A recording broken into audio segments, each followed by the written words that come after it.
मगही बेला के सब दर्शक लोगन के हम अतुल आदित्य नमस्कार और प्रणाम करहिले। आशा करहिले कि अपने सब सुरक्षित होथिन और स्वस्थ होथिन। आज सुबह असम में एगो भूकंप आइले हल, जेकरा में रोड भी देखतथिन कि जमीन फट गेले है, मकान उकान गिर गेले है और बहुत ही क्षति होले है। तो एकरा में जे एक वीडियो है, वीडियो देखथिन और देखथिन कि किस तरह से भूकंप हले।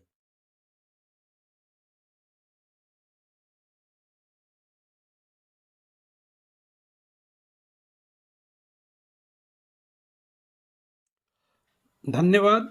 इसी तरह के और समाचार देखे सुनेला मगधी बेला के जो है सब्सक्राइब कर लेथिन और चैनल के लाइक कर देथिन और बेल आइकन के दबा देथिन, ताकि जब भी ऐसा कोई समाचार होवे जे हम अपने के दे।